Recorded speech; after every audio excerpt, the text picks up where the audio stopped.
Leaders in tech are burning out at an absurd rate. Ctrl+Alt+Delete with Lisa Duerre is a no BS conversation with one of the top female executives who spent over 25 years in Silicon Valley. If you're suffering from the always-on, never good enough, will replace you today machine called the tech space, this show's for you. Here's Lisa.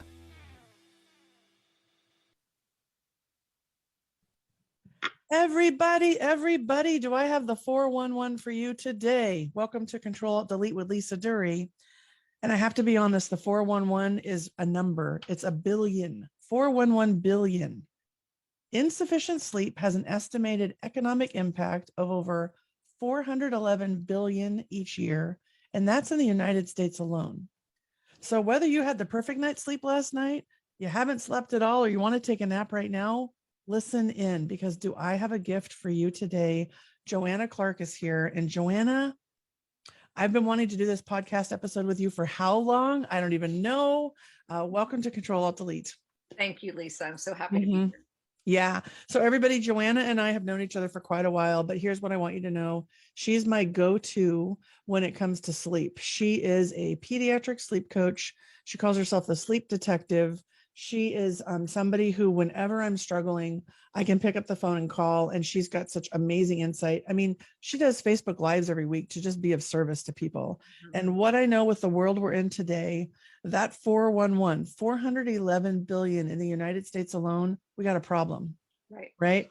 And we're not here to beat you up for not sleeping enough. That's not the goal today. The goal today is to give insights and to give you hope, because you can make a difference in your life. And I'm going to tell you why Joanna is so amazing. I have her official bio here. But before I do that, I just want to give you a little bit more insight as to why this is so important today. Okay. So drowsy driving alone is responsible for more than 6,000 fatal car crashes every year. Now, I have been guilty of rolling my window down, turning the radio up, and thinking I can just power through. And I count my blessings every day that I haven't had that problem. But I'm not going to sit here and be like, oh, I'm so well rested all the time. I got problems too, right? I want you to know that people with severe insomnia are 7 times more likely to have work-related accidents. Yes. Or mistakes. Think about the code you're writing right now, everybody. Think about the projects you're running, right?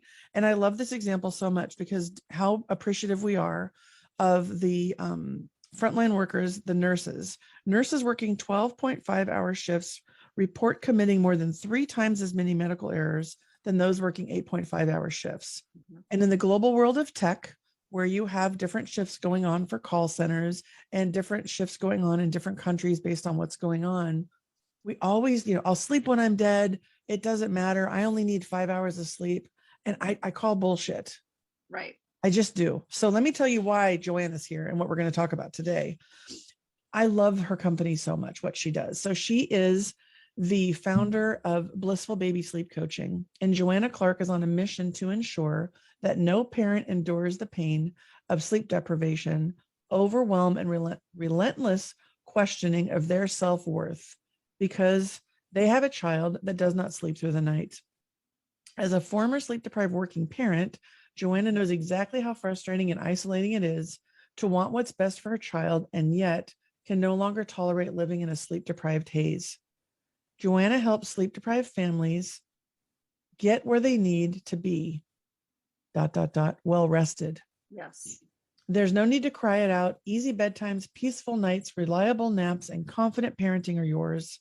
She provides guilt-free, gentle sleep coaching solutions using proven evidence-based methods and expert full-service support via Zoom for families all over the United States. Here's the thing about Joanna that you need to know. On top of all of that, over the past decade, she's helped thousands of families. Joanna is proud to be recognized as one of the top 200 sleep consultants in the US by Tuck. And Joanna is a 3-time contributing author and #1 Amazon bestsellers. Joanna Clark, you are so much more than a pediatric sleep coach. As I've said before, you are the sleep detective. Welcome, welcome, welcome. Thank you so much, Lisa. Yes, I was a sleep-deprived working mother.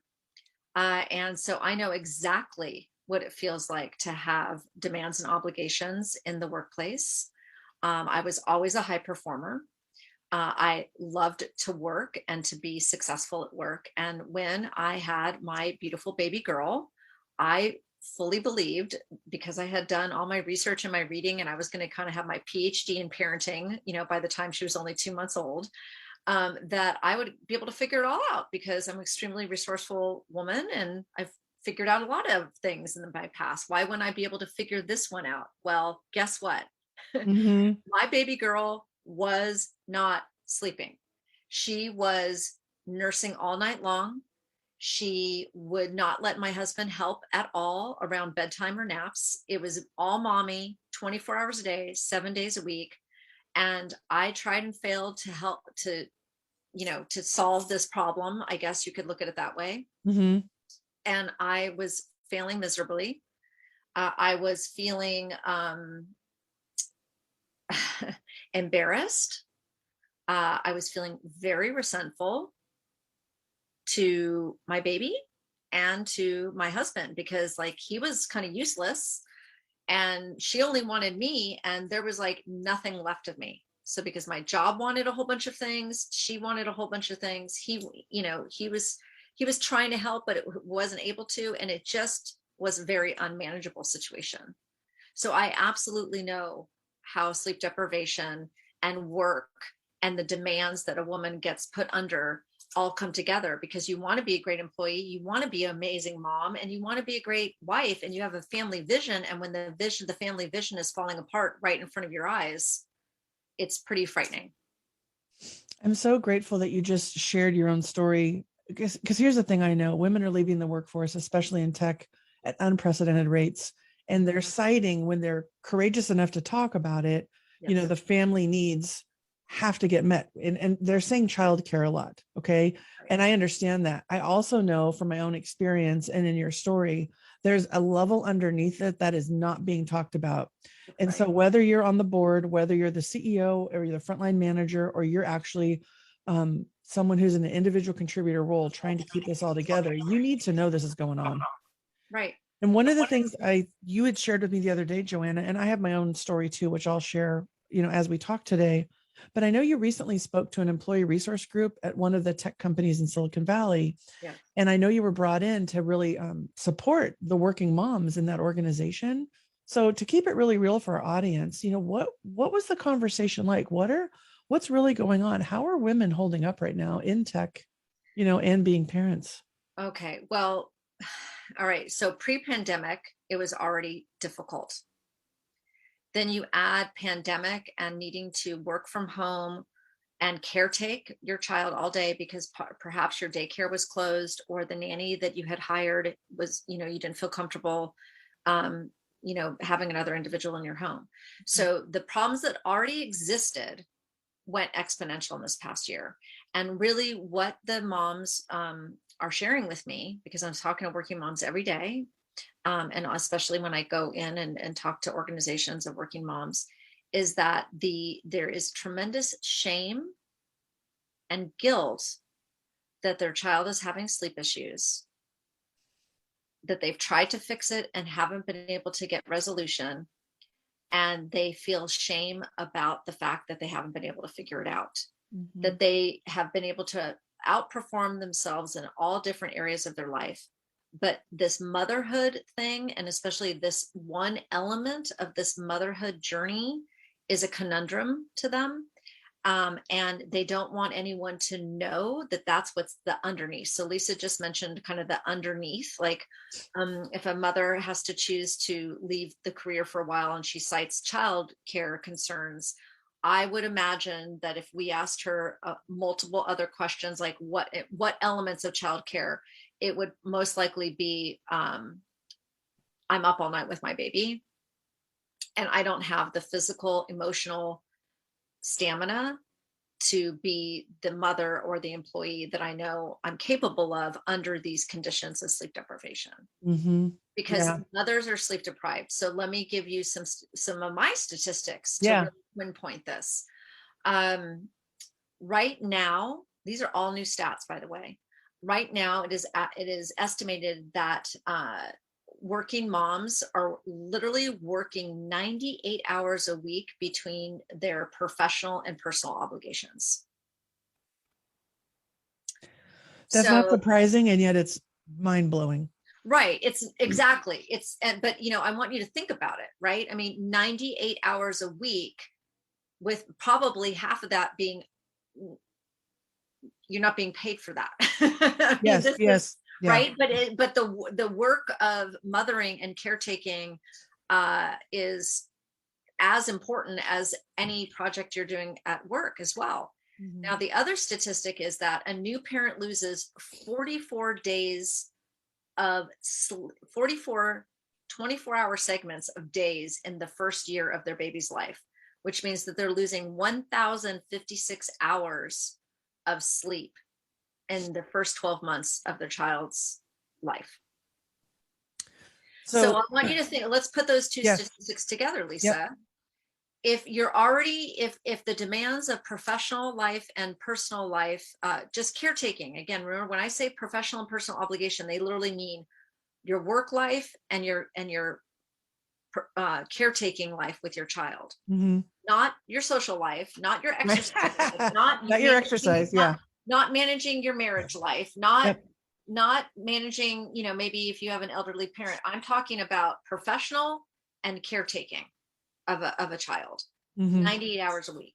Now, if in that first year of life you were losing 1,056 hours of sleep because your child's not sleeping well, you can see how working moms are quite literally living in a sleep deprived, overwhelmed haze. Yes. Yeah. And it is not sustainable. And so, my big message is, having been that mom, that there is hope and help possible. Okay. That sleep, although it is a biological need that we all have, it is also simultaneously a learned skill. And there are 3 skills in sleep: the ability to self-regulate, the ability to self-settle, and the ability to self-soothe. And say it again: self-regulate, yep, self-settle, and self-soothe. So a child has to learn 3 separate skills, and then they have to learn how to use them in tandem. I think as adults, we need to learn that. I mean, how many people are binge watching Netflix just to fall asleep at night, or drinking alcohol, or taking sleep aids? Oh, yeah. I mean, I think there's a lot of us that have never learned that, even as adults. Oh, absolutely. It's so interesting when once I'm able to help all the parents I help, and then kind of at the end when we're doing our celebration call, they're like, okay, can you help me now? Right. I've learned so much, and I've already been able to take a lot of your knowledge that you're teaching me about my child into my personal life. And I want to go deeper because I want to have healthy sleep habits, just like my child is learning. Yeah. But I should say that, kind of circling back, like, why I want everybody listening to recognize that if they are in that sleep deprived haze because their child is not sleeping, I want them to know that there is always hope and help, and that it's never too late. Because sleep is a learned skill, we can create the right circumstances and the right environment for your child to learn the skills. It is. And so if you have this feeling like, oh, he'll always be a terrible sleeper, or, oh, I'm just going to have to be a martyr because that's motherhood. No. That is not the case whatsoever. That, if you believe your child can learn how to roll, crawl, stand, walk, potty train, ride a bike, swim lessons, if you are confident that you as the parent can help your child learn all of those skills, you need to look at sleep through that same lens. You can create the right environment and circumstances for your child to learn how to self-regulate, self-settle, and self-soothe at the onset of sleep at bedtime, so they can begin to use those same skills at each arousal throughout the night, and also for naps. So it's a hopeful message, you guys. Yeah. Well, that's the thing I love about you so much. We're sharing some statistics that are, I'm trying to wake people up to say, okay, lean in. Yeah. Right. And if there's any hope, I know it's with Joanna, and excuse my leaky eye, I'm definitely having an allergy moment. I'm actually crying too, right? If I'm honest with myself, I bet my soul is crying a bit. For all the mothers out there, for all the dads out there. Listen, it affects the dads too. Absolutely. One time I remember my husband. So I'll just say, I believe that this exact problem is what led to part of my own burnout. Okay. So I'll never forget, 7 years of infertility, our daughter, we finally have a healthy daughter. So blessed, never focused on sleep, all just focused on healthy delivery. I was just like, keep this child healthy. I want this to be okay. Right. So here she comes. We don't know what we're doing. I think it was like 3 weeks in. My husband was so sleep deprived with me. He's at the hardware store, and the woman says to him, "Are you okay?" Now, my husband's not one to bring his personal life into Home Depot, right? But he says, I'm not. I haven't slept. This whole nurse thing, and like, who designed this? These children, like, you do this, and then you burp them, and then you got 20 minutes, and the mom's asleep, and you're trying to help. And he said he actually was just like pleading with this woman, telling him it was going to get better. And she says, "Oh, honey, it'll get better over time." And he goes, "Okay, well, how about like next week?" And she's like, "No, no, no. Like, you're in it. You're in it." And our pediatrician was like, "You guys need to get a night nurse. Like, you guys need to get some sleep." And the first time my husband was ever prescribed Ambien was when our daughter was like 4 weeks old. Mm-hmm. I mean, this is real. And we never talked about this at work, Joanna. No. We never talked about it at work. No, they don't. They don't. Shame?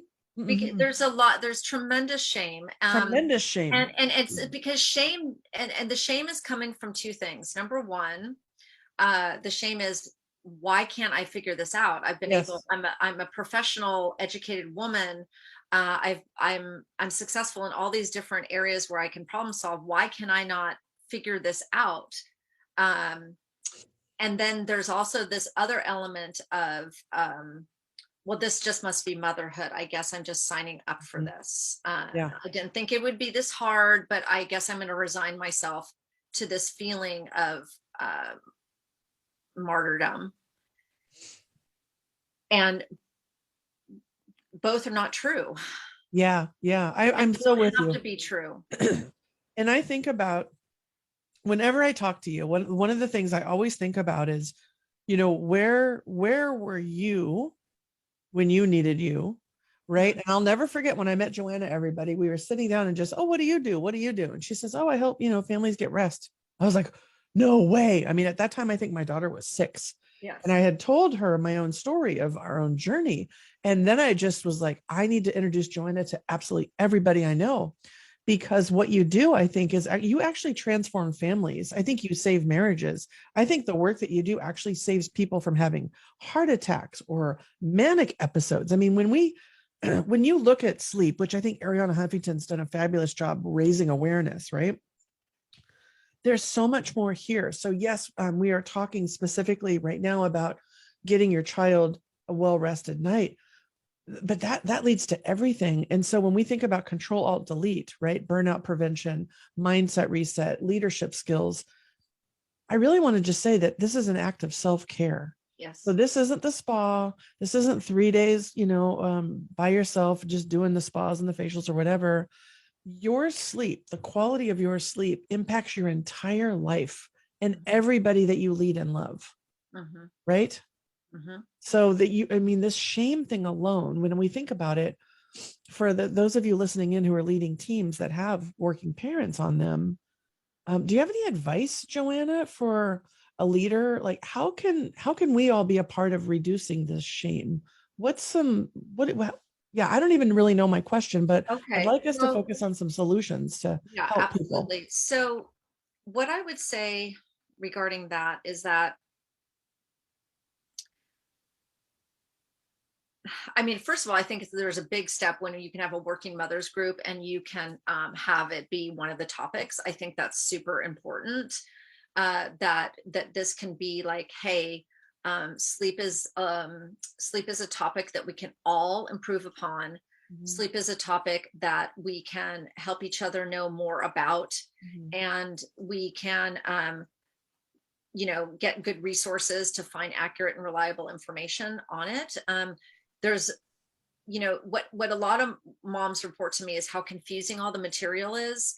And so they'll Google this and they'll Google that, and then they will try multiple things, and then it almost makes things worse. So my first piece of advice would be that if you are looking to improve sleep, kind of pick your 1 or 2 resources that you're going to be following and getting advisement from, so that you can be consistent in your responses and add the pieces of the puzzle that need to be added.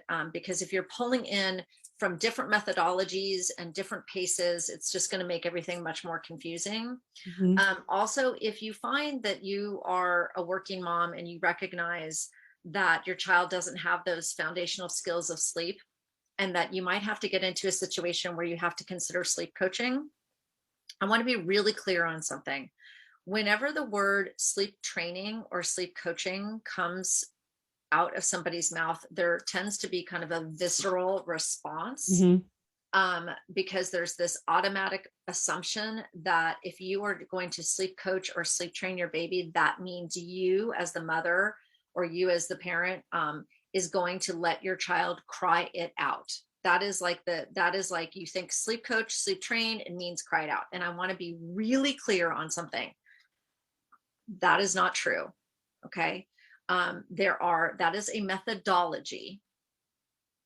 That is not. All roads don't lead to cry it out, is what you're saying. All roads do not lead to cry it out. It's a methodology. So the best way I can explain this, like if you want to go on a diet, you can do paleo, you can do whole 360, you can do keto, right? Those are all methodologies for weight loss.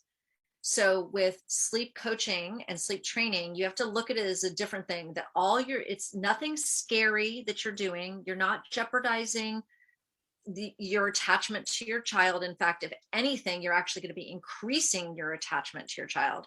But basically what it is it's creating the right circumstances and the right environment for your child to learn independent sleep skills, which is to self-regulate, self-settle, and self-soothe. That's all that it is. So then you say to yourself, okay, if my child wants to create independent healthy sleep habits, there are many roads. There is cry it out as a road, but for most families, that is too intense, which is why they usually end up with me, because I believe in gentle sleep coaching. Because if you're helping your child learn new skills, you would never leave them alone.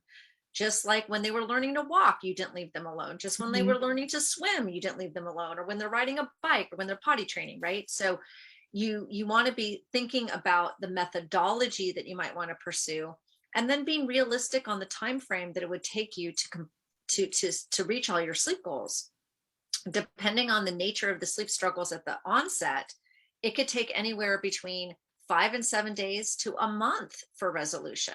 And it also depends what your goals are, if you want nights and naps. So there's a lot to consider. And so a lot of families need to kind of come together, and managers need to come together to recognize that if mothers are in the mode of sleep training, they might need to take some days off so that they can do it well, and they can do it once, and they can do it with grace and ease, because it doesn't have to be hard. There's this perception that sleep coaching and sleep training is this arduous, difficult, drama-filled, torturous process.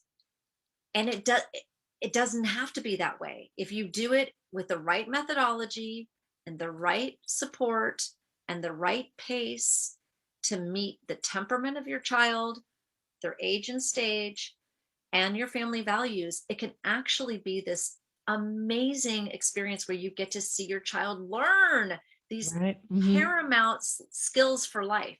Because let me tell you, those sleep skills, self-regulate, self-settle, self-soothe, they move beyond the bedroom.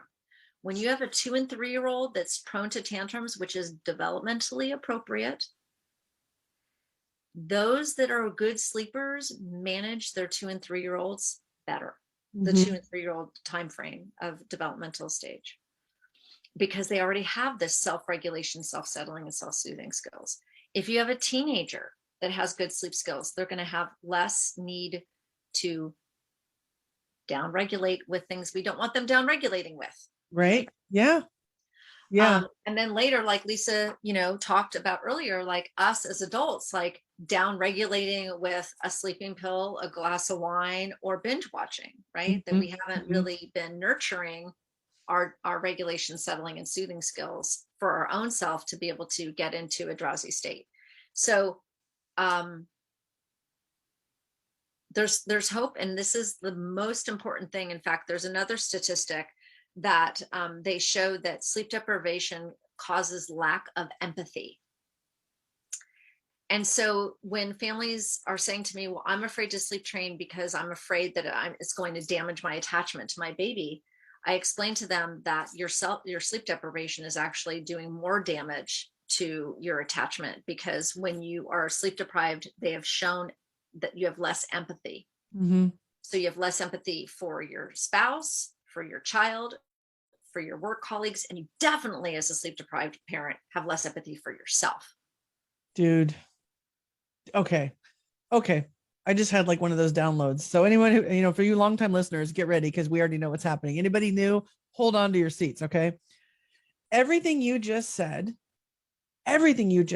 from self-regulate, self-soothe.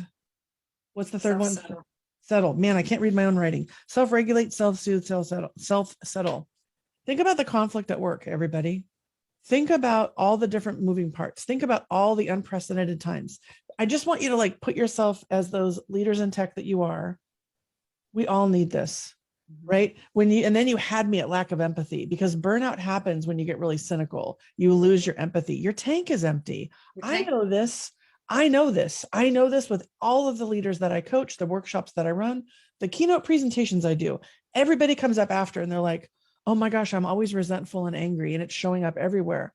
And I'm always like, yeah, you're not alone. And I think we have a culture of always on, never good enough, will replace you tomorrow in tech. Then you compound that with being a parent. And so you have that same kind of mindset, that same energy you're in all the time. And then for you to say your lack of empathy for yourself, well, of course the shame comes in. Well, of course we don't talk about it. It's one more thing where I'm not good enough, right? And exactly. Then I'm not good enough. In fact, thank you, yeah. Lisa, because the moms will say this, I must be a terrible mother. Exactly. Yeah. And so there's just this terrible, self-abuse of thinking that they're not a good mother, when in fact they're doing everything they can to help their baby sleep. It's just not working. Yeah. And they need to recognize that there is a different way to be looking at the problem, and that there are options. They're so in it that they believe they're just a failure. Yes. And listen, I lived it. We all know my story. Yeah. Here's the thing. I think that the download that showed up for me was, my focus as a mom myself has been on the women, right? I mean, I've always women in tech. I want to stop the exodus. I work with women back to work. Here's the thing that I think I overlooked. And when you were talking, I realized all of the leaders out there, and majority of male in tech right now, right? First of all, don't even know how to talk about this. Don't even know what this looks like. And then if they're experiencing themselves, they're worried about their partners who are feeling like shit about themselves. Yes. And then happy to just be working, so I don't have to feel all these feelings or deal with all this stuff. So this is not just a mother problem. No. Like, we're talking about it. It's a family systemic. It's a family system. Okay, we just said at the same time, systemic family system. So I'm curious, knowing what we're talking about right now, knowing that there's hope. I don't know many companies that offer sleep coaching as a benefit, right? I do know you have your FMLA, and I do know you have your maternity and paternity, right? But thinking about all of you leaders out there that might have parents in this situation right now that nobody's talking about, what comes to mind for me would be to ask just a simple question: how are you sleeping? Right? Because you'll get at least some insight. How, instead of how was your weekend or how are you sleeping? But I'm curious, Joanna, what would be if someone had the courage to say, I'm not sleeping, my baby's driving me crazy, I feel like a failure. They're not going to say that, but whatever they were to say, oh, we're fine, or it's fine. Well, really, how many nights of sleep are you getting, or how many hours of sleep are you getting? What's something a leader could say to show empathy, or an action a leader could do to make it safer for these sleep deprived employees on their team to almost be more honest about it? What's something that these sleep deprived parents need to hear from their leadership for them to feel like it's okay to talk about, in your experience? Well, I want to say first that when we're talking about this as being a family system issue, it's true that I require, and when I'm working with families, we have to build a united front between mother and father. So sometimes what's happening is the father is quite aware that there's a lot of dysfunction going on, but because he's been out of the loop, because the mom is doing the majority of the caretaking, he doesn't really recognize, the father doesn't really recognize how bad and depleted the mother is. And so for the employer who is maybe talking to a male colleague and saying, how's the new baby? You might need to recognize that that dad might not fully understand the complexity of the family system issue. That he knows something's amiss. He might have this perception that the baby's going to grow out of it. And that it's just something they're just enduring the yuckiness, because the dad doesn't recognize that sleep is a learned skill. And so he just thinks that the baby will grow out of it, because that's what everyone says. Oh, you know what? You're going to be sleep deprived for a while, but your baby will grow out of it. No, they don't. There's another statistic that says that sleep issues with babies in infancy last well beyond their third year.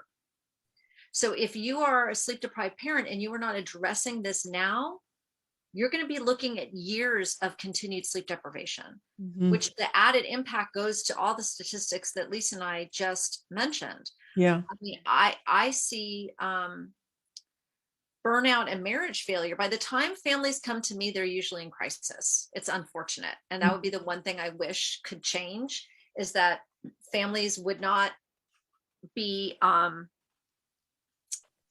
having this negative perception of sleep coaching, that they can recognize that they have a pediatrician, they probably had a lactation consultant, they probably even had a doula, and those were all individuals that were caretaking them during their pregnancy, birth, and delivery, and their OBGYN, and that a sleep consultant is who you would add to your team, this kind of birth team, that you have kind of the pregnancy, the post-birth, and now kind of into the babyhood.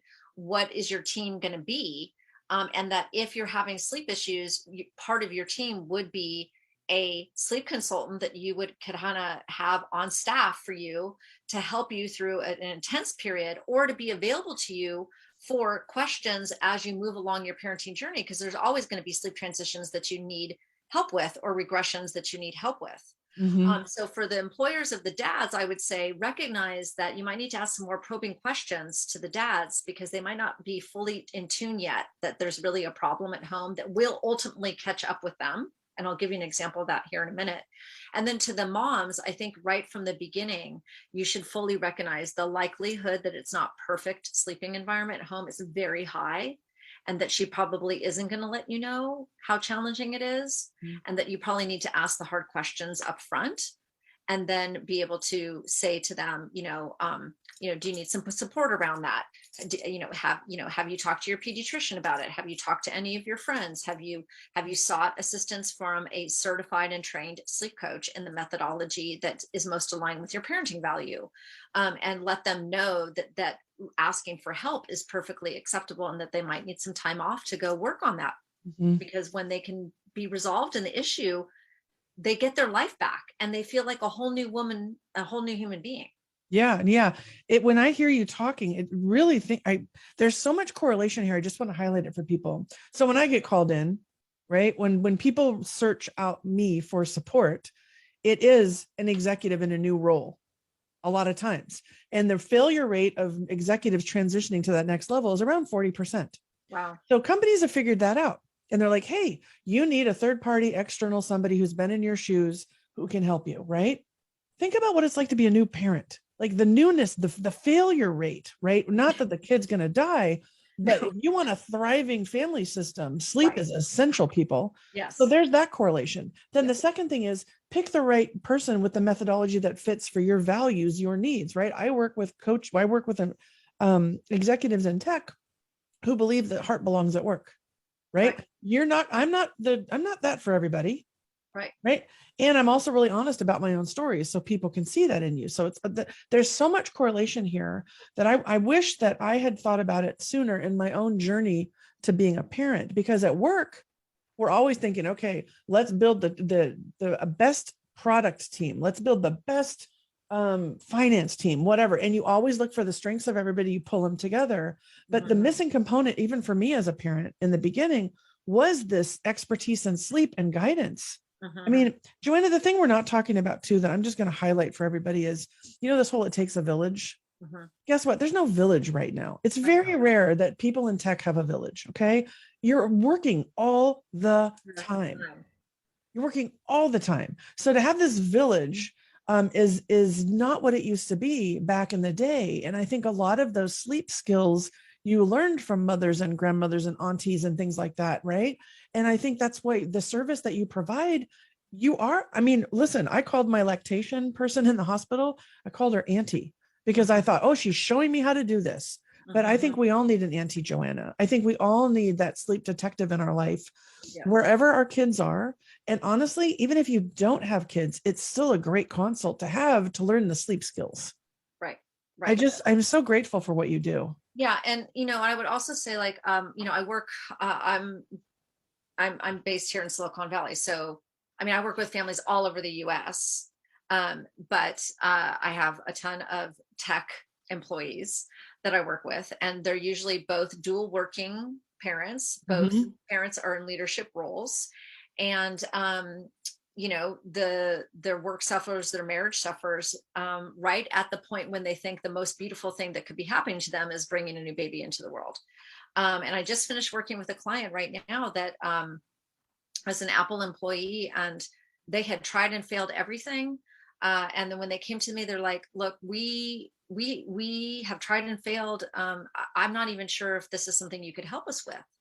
And that's something will happen, is that people will believe there's no way someone can help me. There's just absolutely not a single way that somebody could help me. And then, we were able to work together and solve all their issues, to the point that this important family trip that they had wanted to take, that now that they were vaccinated, they finally could consider taking it to go see all their relatives, because the baby was born during COVID, and not a single relative had met this baby in 5-dimensional form. And so the whole time they were afraid that they would never be able to go visit, because the thought of traveling with their child was so incredibly overwhelming that they could barely get through the day, let alone consider getting on an airplane and living with a grandparent and having the parent judge them and all the things that happen, because you feel very judged when your child isn't sleeping well. And you get a lot of unsolicited advice. And so we got that baby sleeping, and they texted me from their trip, and they said that the baby was sleeping beautifully and that the baby was delightful, because of course you get a new baby when your baby is sleeping through the night. I should say child. Okay. Heck, even your partner. when your child is sleeping 10 to 11 hours consolidated and taking reliable naps, and bedtime is super easy, they're a delight to be around. And parenting is like, all of a sudden you're like, I'm actually pretty good at this, and I really am enjoying this. But in the sleep deprivation phase, everything feels like effort and resentment and tit for tat and overwhelm. Yeah.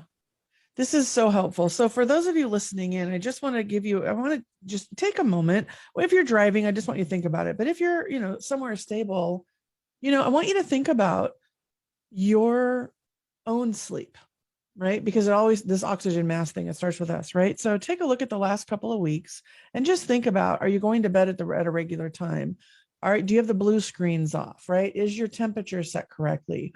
Are you encouraging the same type of habits in your family? And if the answer is yes, then high five, right? Share this episode with other folks so they can learn it too. And if your answer is no, I think the question I want to ask you is why? And I'm asking this about myself too. So I knew Joanna was coming on, and the last couple of nights I haven't slept very well. And listen, did I feel a little bit ashamed bringing a sleep expert onto my show when I'm not sleeping well this week? I thought, you know what? There's no shame in that. Like, let's just talk about it. So for me, my answer, my own question I'm posing to the audience, and I think it really comes down to, it comes down to love. How much do you love yourself? How much do you love your life? How much are you trying to escape from it? And for me, the last couple of days, we had some big things going on in my personal life. And I had a lot of anxiety, and I think I would stay up and fester. And so I think the question I want to ask you, Joanna, is whether or not there's a child involved, knowing what you know about sleep.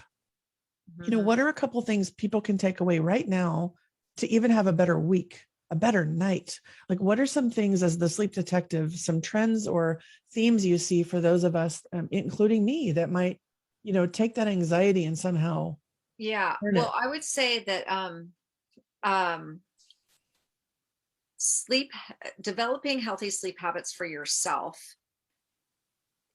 to establish them does take discipline. Mhm. And one of the biggest elements of discipline that people have a hard time is giving themselves ample transition from closing out their day to when they want to be asleep, not getting ready to go to sleep, not trying to fall asleep, but being asleep so that they could maximize. So if, like, for example, I know I am a person that really is optimal at 8 hours of sleep a night. I'm optimal at 8 hours. So if I know that I have a big week ahead, then I want to be asleep by 10 p.m.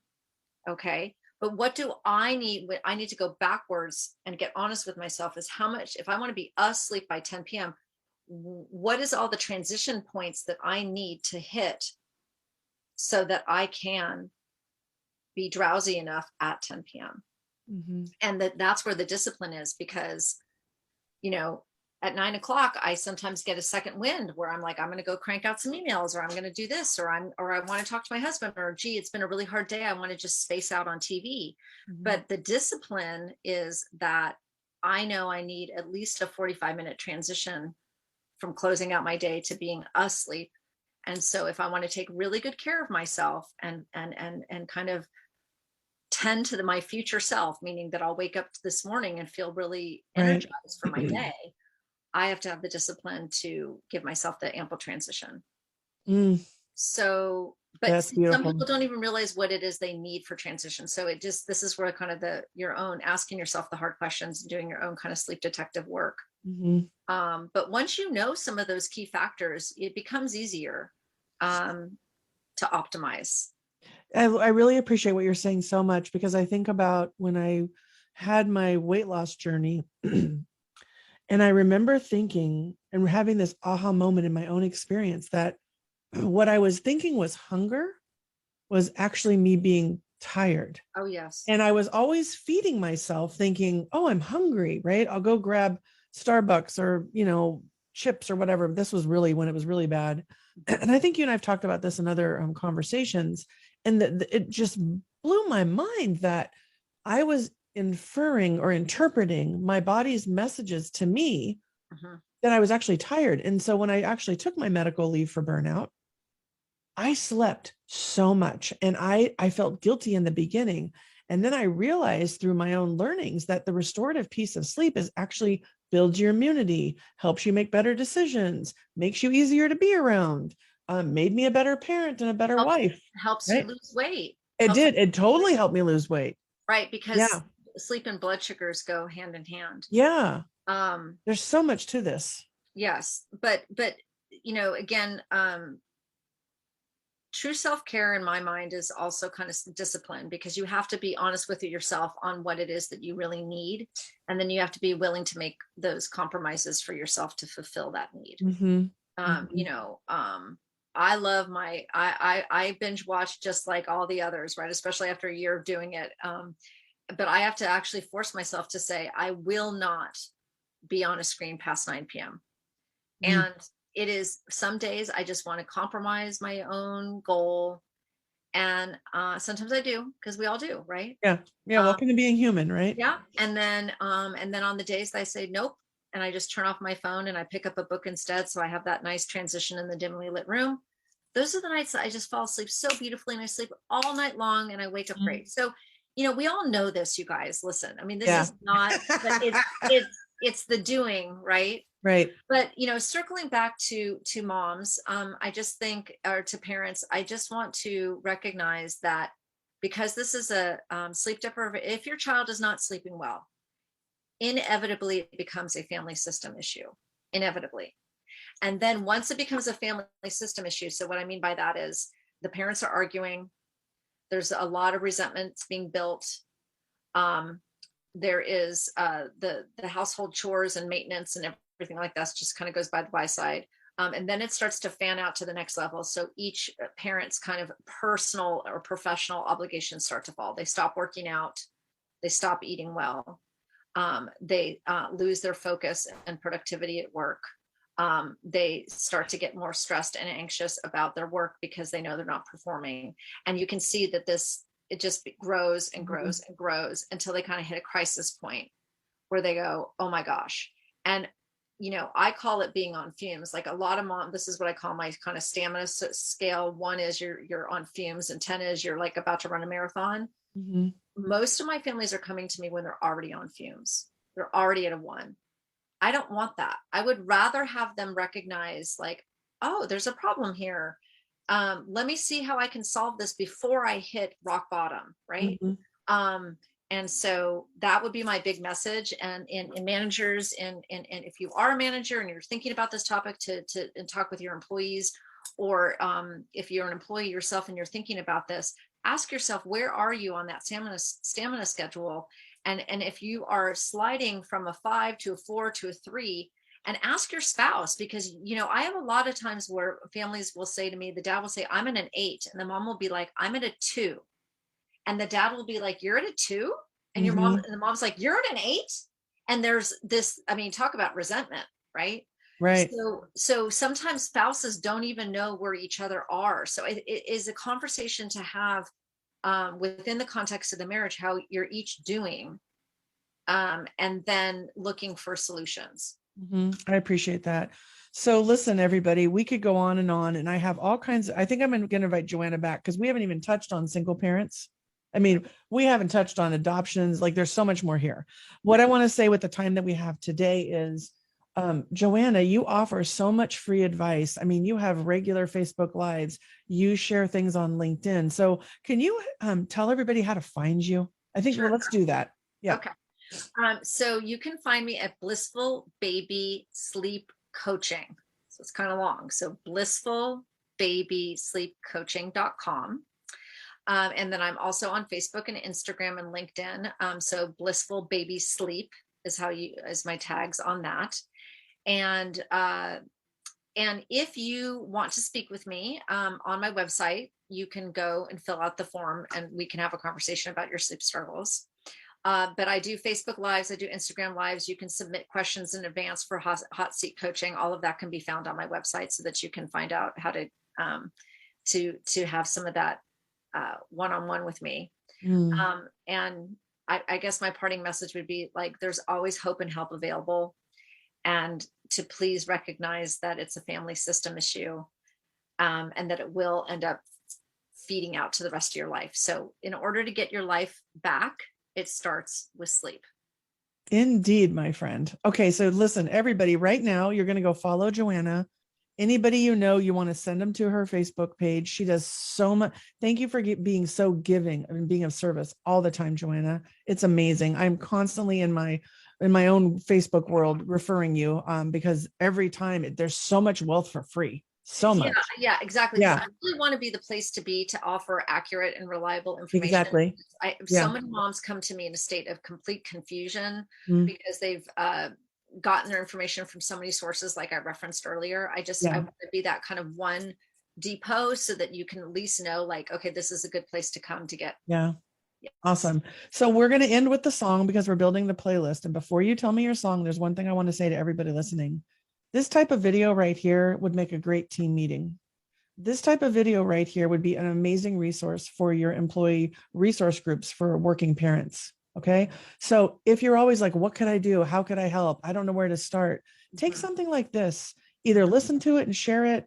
Have a book club, do something here, because I'm telling you, your workforce is sleep deprived and anxious. And I would love for any leader who's listening to figure out a way to take this conversation into their teams and to be of service. And so there's my double dog dare for the audience. Right. And don't be afraid to ask your employees these questions, right? Because see, the employee is always already feeling shame. And then if you're too afraid to bring up the uncomfortable thing, that Exactly. shame trigger, then you're just perpetuating the problem. So You are. Yeah. you have to kind of pull off that band-aid and say, how are you? Like, be curious about sleep. How are you doing? How's it going? What's inhibiting it? Is there anything I can do to help you? Here's some resources. Yeah, I heard about this great Facebook group where you can get your sleep questions answered for free. What? Seriously, I'm not kidding, everybody. Right. Okay, so there's my double dog dare. We'll see who takes us up on it. I can't wait to see where this goes. Here's my question. When we're sleep deprived and we're burning out, we are exhausted. And we all know there's songs that can lift our spirits and our mood. I mean, Joanna and I actually played a song before we got on today. Yep. So Joanna, what's your go-to? I want to add it to our playlist. So it's an oldie but goodie. It's by Run DMC, and it's tricky. I love it. And it just, every single time I need a pump up of energy, I just love it. So I hope that brings you some joy. We're going to see people in tech working around with the next street to rock around. Okay. Yes. Wait, everybody. Thank you for tuning in. Thank you for putting your self-care oxygen mask on first. I applaud you all for looking at this in a much deeper, more curious way than you have been, because you've been living in a pandemic. I get it. And it's time for rest. It's time for rejuvenation. And according to our friend Joanna, it's time for some discipline, right? For ourselves. So be well, everybody. Take good care. Joanna, thank you for all that you've given today and for all that you do. I'm blessed that you're here, and I'm grateful for your time. Thank you, Lisa. Yeah. All right. Take good care, everybody. Bye. That was great content, but let's be honest. If you don't get the support you need and start making changes in your life and work as a leader in tech, you can expect regret and burnout in the near future. Lisa can help you get kick-ass results at work without burning out, so you can be present for the moments that matter to you and your loved ones. Take your first step at rebootwithlisa.com.